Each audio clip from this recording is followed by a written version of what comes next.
Hello there, and welcome to the TTP Field Manual podcast. Throughout the month of December, we will be releasing a series of character dossiers for our Advent Calendar project that we call Final Days. This is one of them. These shorter episodes will be each spotlighting a very specific character from across the lore and the tabletop of Warhammer 40k. The episodes will be very casual, a bit of an overview of the characters' personalities, what they've done in the lore, and a little bit about what they do on the tabletop. We wanted to do this as a bit of an easy listening, casual love for the hobby, just to round out the year. We hope you enjoy. Thank you so much for listening, and happy holidays. The way into Axum is clear, Sergeant. Your approach was made with great skill, but this is Raven Guard work. We are coming. Look to the skies for your salvation. Johnny, do you like Birdmen? Skree-ah! No. Skree-ah! That is, I don't even know what that's from, but why we started doing that. I don't know. I think it was back when we were doing Angel Exterminatus. D&D.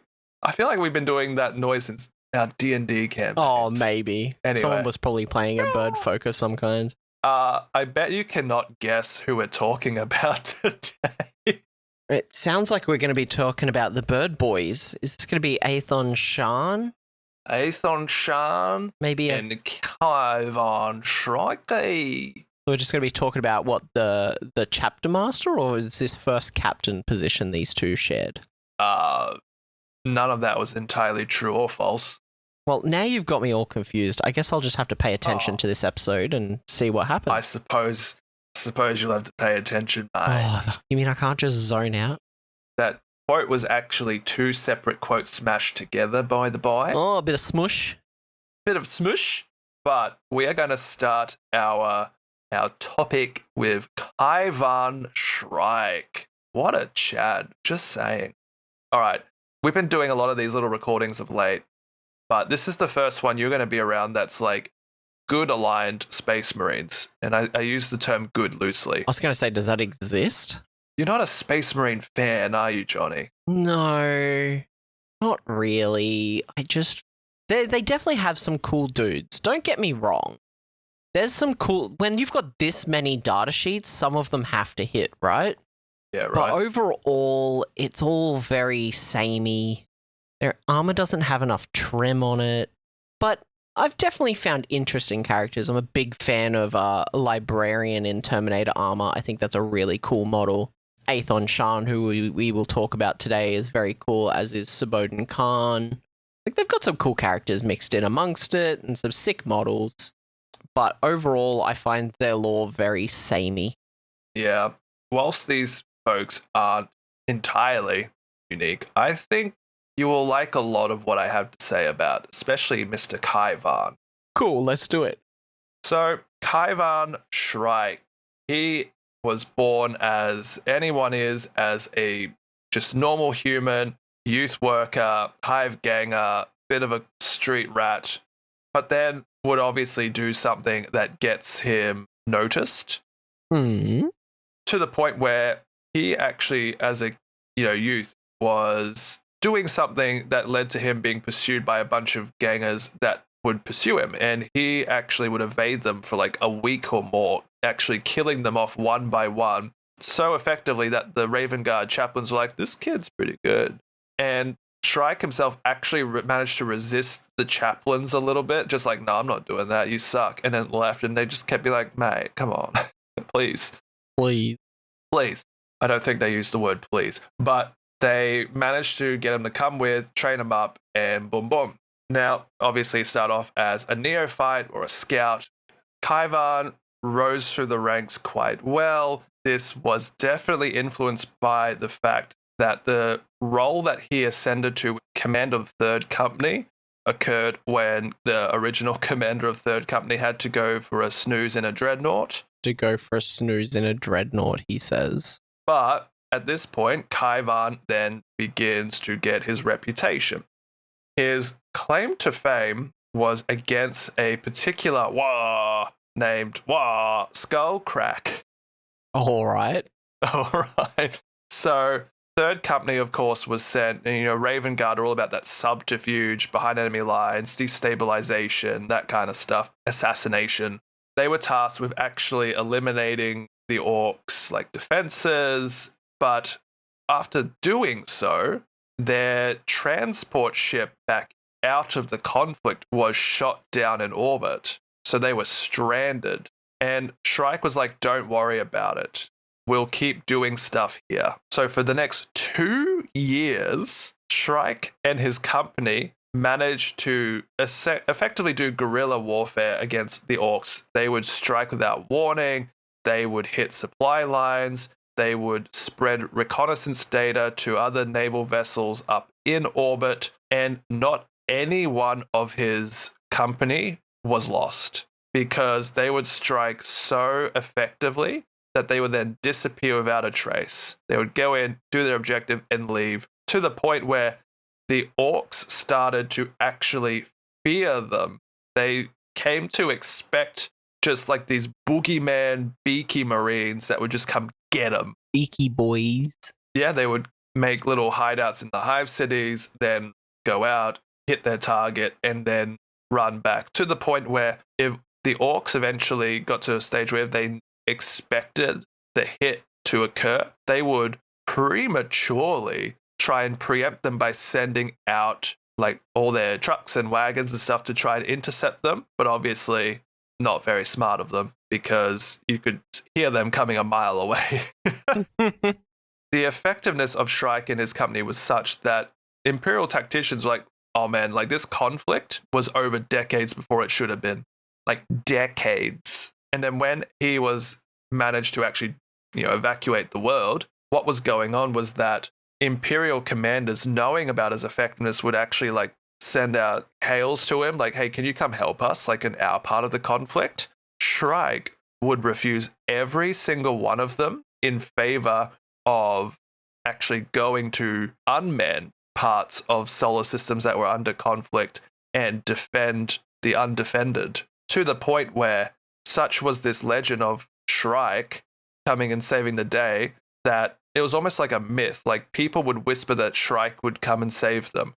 Rando guardsmen would actually begin to fight harder, because in the back of their mind, they had this belief that if it got too rough in war, Shrike would be there to help them. That's adorable. It's pretty cute. Dude gives +1 to leadership.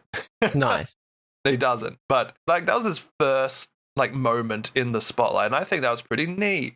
I do want to just follow on from your joke. He doesn't give +1 to leadership. He gives +1 to OC. Oh my god, he does too. Yeah, he does. To all assault intercessors with jetpacks. Man. Well, he sure does do that. You were very close. I was going on with your one of the episodes you made a Battle Shock joke. The Lash of Torment. Yeah. So next up for old mate Kayvaan was a actual novel covered topic called The Hunt for Voldorius. What a name. I know, right? This is one of the Space Marine Battles novels, and The Hunt for Voldorius was a very extensive conflict where the White Scars, master of the hunt, Corsaro Khan, was tasked as master of the hunt to go and slay this demon prince named Voldorius, who had done some bad stuff, including corrupting an entire military planet to the service of the Alpha Legion. Hey, they're cool guys. Yeah. He had been ordered to go do that, but Shrike also was sent to this, theater of war. And the two had to work together. It's said that White Scars and Raven Guard have a rivalry thousands of years old, but why? What? I don't get why or why. Because they both got to go fast. I guess so. Battle brother, I'm faster than you. No, I'm faster than you. You think you can get there fast, but I was already there. I have a bike. Well, I have a jetpack. Let's race. Probably that. Yeah, definitely feels a bit like that. They had to, of course, work together to the point where Corsaro and Kayvaan managed to tag team butcher the Voldorius Demon Prince. Corsaro would be like, slish, swish, slash. And then Kayvaan would be like, Skree-ah! and just like poking him with his claws. Do you I know guess. which allegiance this demon prince was? Because if it was Slaanesh, it probably enjoyed that tag team. Nope. Kernax Valdorius was a demon prince and strike master of the Alpha Legion. Oh, undivided ick. An Alpha Legion demon prince? How are you gonna infiltrate when you're a demon prince? Anyway. That would be pretty cool. An infiltrating demon prince would be terrifying on the table. Right. The third real part of Shrike's narrative, we could say, was preluded by a moment where he was informed that a particular planet was beginning to defect to a very particular Xenos empire.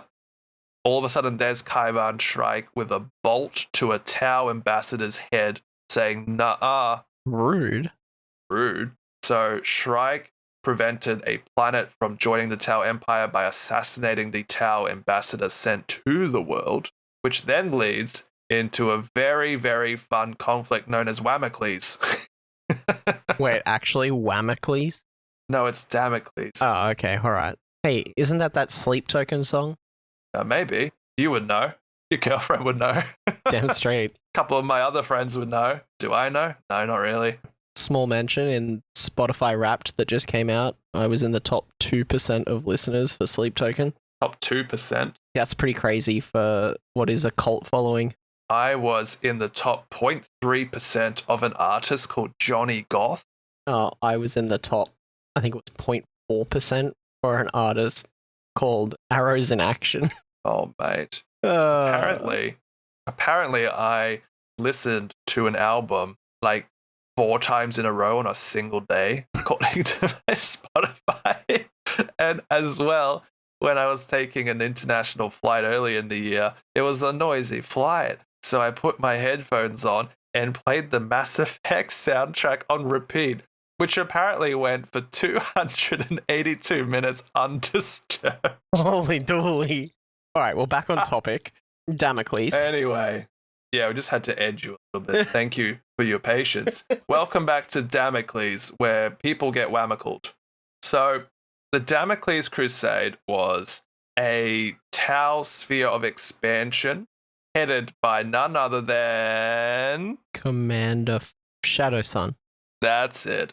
Commander Shadow Sun. Not that they really knew at the time, but to tie back to our Commander Shadow Sun episode, this is now. Like, that's the thing. This is that. Yeah, this is the thing. So we had to link the characters. You can also get an audible of the Damocles conflict, which has a few novellas collected, but I'm quite intrigued to listen to it because the narrator of it is Shogo Miyakita, the lovely deep voice narrator sometimes of Requiem Infernal. Oh, it's that guy. It's that guy. He does all the White Scars stuff. Like the White Scars heresy stuff is also done by him. Cool. So this is Guerrilla Warfare 101. This is crazy because the Damocles Crusade was so many hit and runs back and forth that it just became a bloodbath. You had Commander Shadow Sun creating this sort of, as you pointed out in her episode, a new methodology of war, which was like super like linked together, lots of firing lanes, tactical expertise, all that stuff. And so they needed to send some good stuff. They needed to send the Raven Guard. The White Scars were also there. Corsaro and Kayvaan were like, let's go, brother. Take 2 for us just dunking on these fools. On these fish people.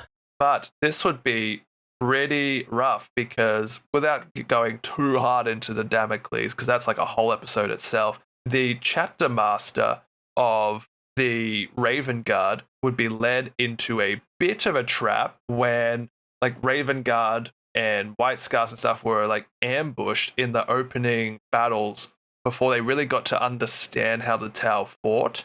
And the chapter master, Corvin Severax, really believed that they were able to ambush the Tau commander. And when they did so, they realized it was a decoy as a ghost kill battlesuit decloaks and just blasts him, piloted by none other than Shadow Sun herself.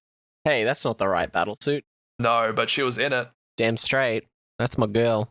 And because of this like rift in the chain of command, they needed a new chapter master. And so everyone voted in Shrike. And so he went from third company captain to chapter master. The emo boy himself. And he realized that the Tau were able to adapt really well to the various tactics they deployed. They would come to expect Raven Guard sneaky stuff. They would come to expect white scars, like speedy stuff. Yeah, they just were able to understand this. And so the two captain/chapter masters realized they needed to change up their tactics. For example, one particular conflict that went really well for the Marines was that the Raven Guard, oh no, we walked into an ambush. Ah, dear. And as they are in open ground, which is very un-Raven Guard of them, the Tau spring a trap and start to shoot them, only for the White Scars to have disguised themselves as statues around the environment like way beforehand, and were able to then ambush the Tau. That's some sneaky stuff. Yeah, right. When they would then flee this conflict, the Tau would send fighter pilots or whatever it was to go and chase down the White Scars on their bikes, only for like Raven Guard soldiers to be mag-locked underneath bridges and inside buildings, but like upside down, so you couldn't like just see them. And then as soon as the Tau would go by, they would just unlock themselves and then just ambush the Tau along the highways the White Scars would be using. And there was a lot of just feints and counter plays and stuff that really started to unnerve the Tau. Like they were like, how are they doing this? And it's just because people like Shrike has been doing guerrilla warfare for years, operating on fewer resources and needing to adapt to, you know, abnormal theaters of war. Yeah, yep. And that's all I'll really say about the Damocles Crusade, again, because it's its own thing. You could do a whole episode just on that Damocles Crusade, but the whole theater extends beyond Shadow Sun and Shrike and just is so much of the Imperium and so much of the Tau. But that was his big claim to fame and why people really like him. A really funny moment, at least funny to me, was much later on after the Great Rift and people started crossing the Primaris and people like Shrike were getting their models. They obviously needed to put people together. So the Battle of Zaladin, which was again against orcs, was a very interesting one where, coincidentally at this time, the Iron Hands chapter were trying to find a relic of theirs that was supposedly a big old power generator that Ferrus Manus had created way back when. However, it had come to be on this planet right in the middle of a conflict where the Imperial Fist chapter were trying to defend like the city or the population using this relic to power like the void shields of their establishment. Mm-hmm. And so like Iron Father Pharos, Tor Garadon, Kayvaan Shrike, you know, like all of these little dudes with models were all there. And the Iron Hands were like, we're here for our relic. We could give a damn about these humans. Like they'll die soon anyway. And the Imperial Fists are like, that's not, like, we can't allow that. Like, we are here to defend the Imperium. F your relic, you know? Yeah, yep. Just as they're about to go fight each other, the Brimstone Heart, as it was called, all of a sudden blew up. It was using too much power, wink, wink, nudge, nudge.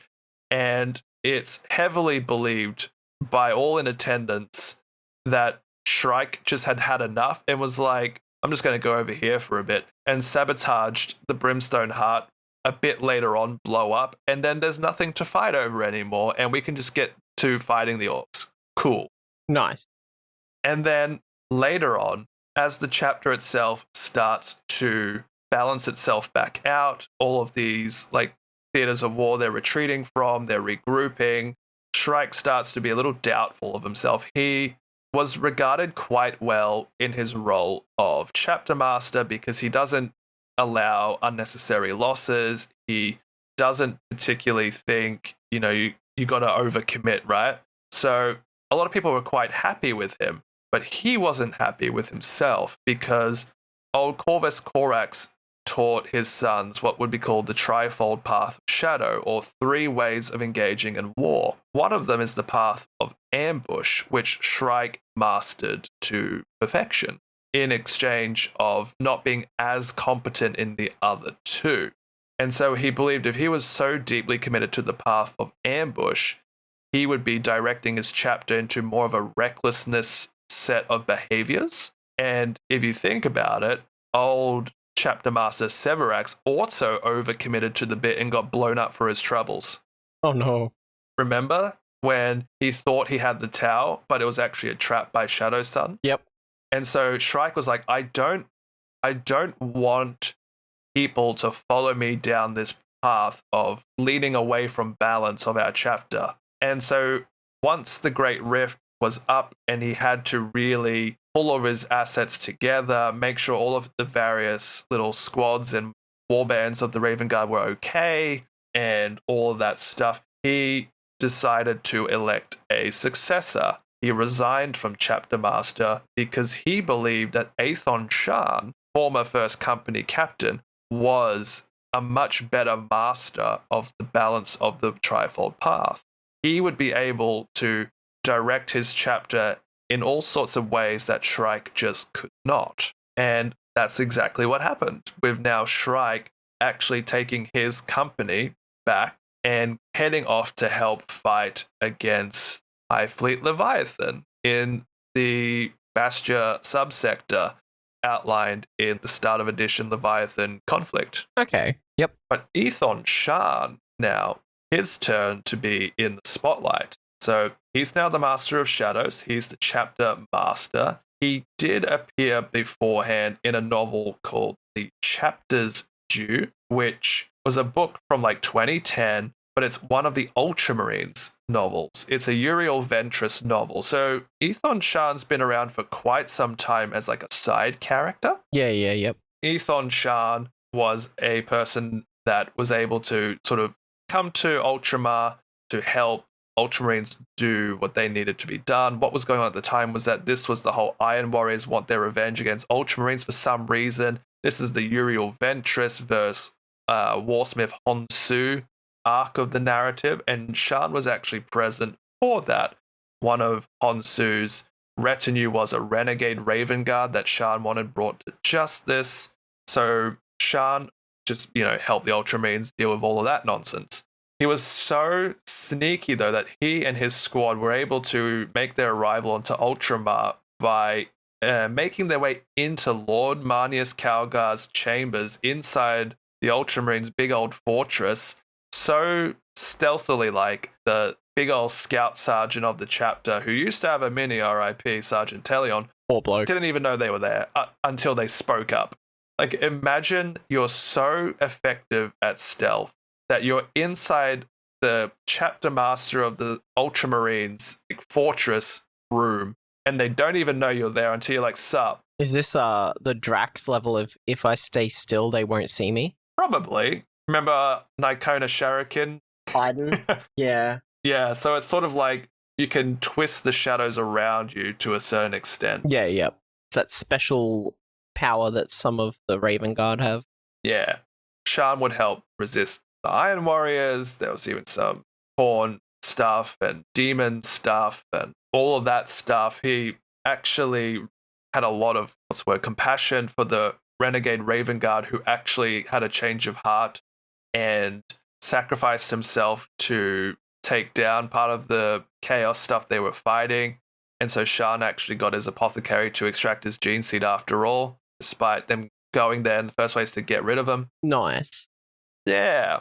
But then, of course, he would make his way up to First Captain, which is all like the most elites of the chapter. And then during the Damocles Crusade, when basically everyone and their dog is deciding to go do a battle, Mr. Shaan had to fight off Gene Sealer cults, once again Iron Warriors, as well as Orcs, and he just managed to navigate his forces with just minimal loss of life, really leaning into the whole, like, take your time, choose your battles, retreat when needed, attack when they don't expect it, all those kind of things.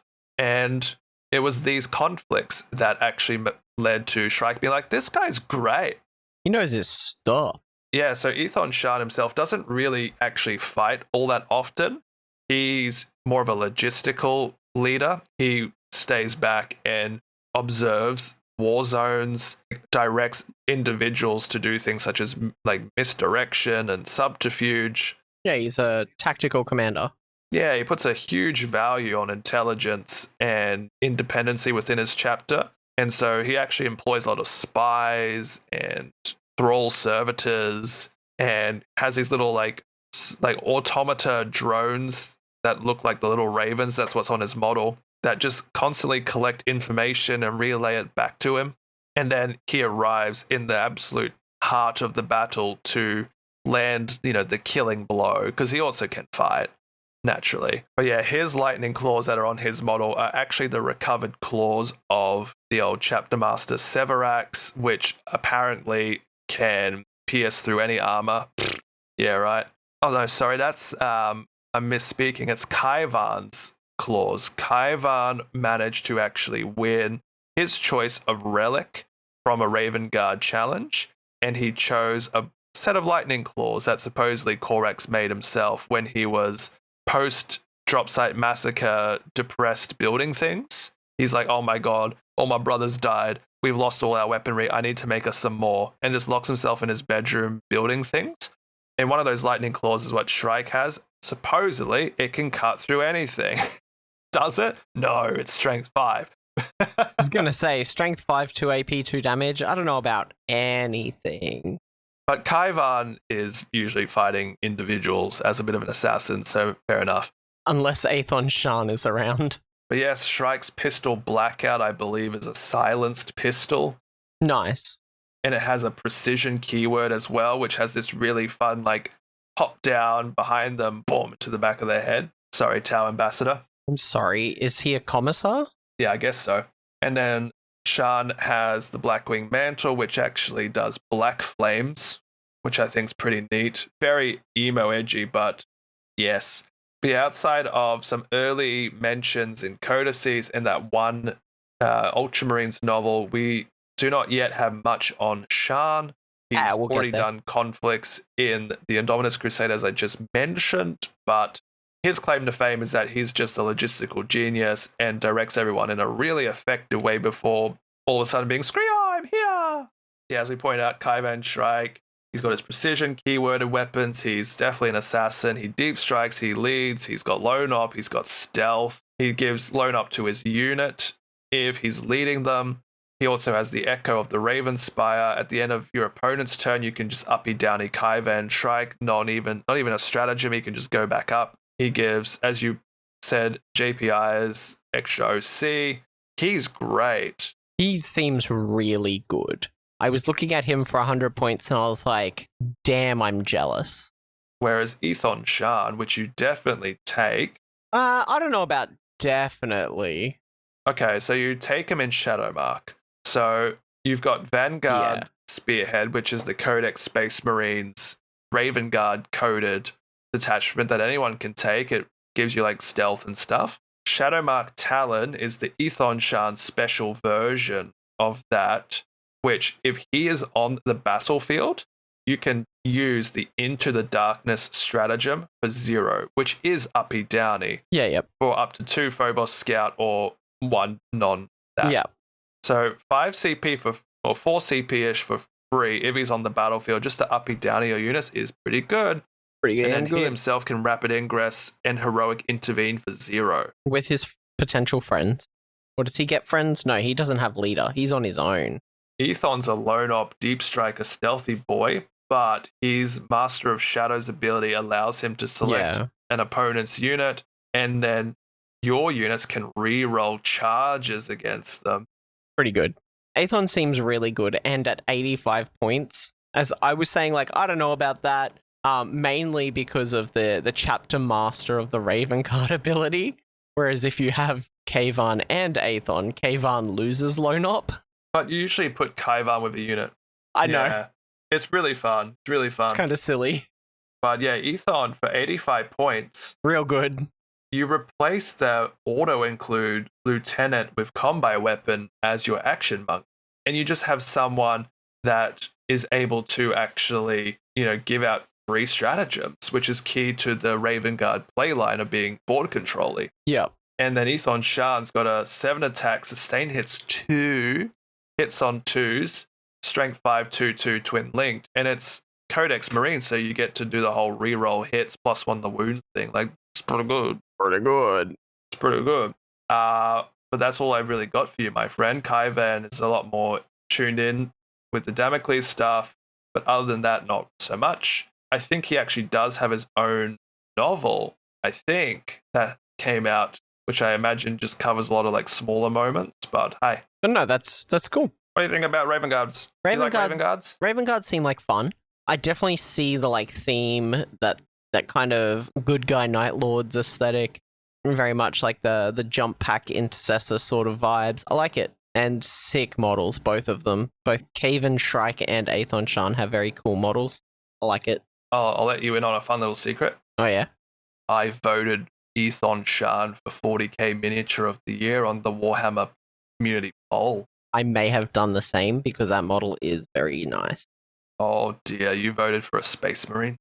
Hey, it's been a bad year for Chaos, I see a lot of Night Lords kit bashes and conversions of Aethon Shaan for like a so good Chaos Lord jump pack. But yeah, that's Night. I was gonna say fucking Night Lords. Raven Guard. That's Raven Guard for us. That's Raven Guard Chapter Masters. Yeah, even mentioned Corvin Severax briefly. Yeah, right. Oh, right. Thanks, everybody. Thanks, Johnny. Thank you. Enjoy, everyone, and we'll see you in the next one. Woohoo!